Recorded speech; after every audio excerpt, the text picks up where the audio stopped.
ছোটবেলায় ছেলেদের আমরা শেখাই যে বড় হও, বা স্কুলের শিক্ষক শিক্ষিকারা বাচ্চাদের শেখায় বড় হও। বড় হও মানে কি? অনেক বয়স না? বড় হও মানে বড় লোক হওয়া, কোটি কোটি টাকা ইনকাম করো, বাড়ি করো, গাড়ি করো, ধন সম্পদ বাড়াও, ঐশ্বর্যের অধিকারী হও।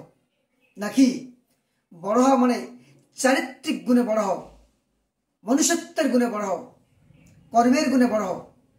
দেশে যারা বড় হয়েছেন, রাজা রামমোহন রায়, বিবেকানন্দ, কাজী নজরুল ইসলাম, রবীন্দ্রনাথ ঠাকুর, বিবেকানন্দ, রামকৃষ্ণ, সারদা, শরৎচন্দ্র, বঙ্কিমচন্দ্র, লালা লাজপত রায়, বিপিনচন্দ্র পাল, বাল গঙ্গাধর তিলক, ক্ষুদিরাম, প্রীতিলতা, মাতঙ্গিনী, হাজার হাজার।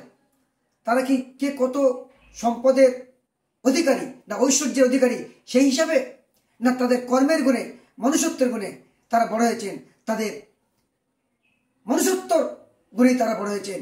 সুতরাং বড় হওয়া মানেটা কি আপনারা বুঝতে পারছেন?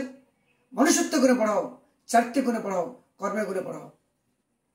প্রত্যেকেই এটাই আমরা শিক্ষা দিই।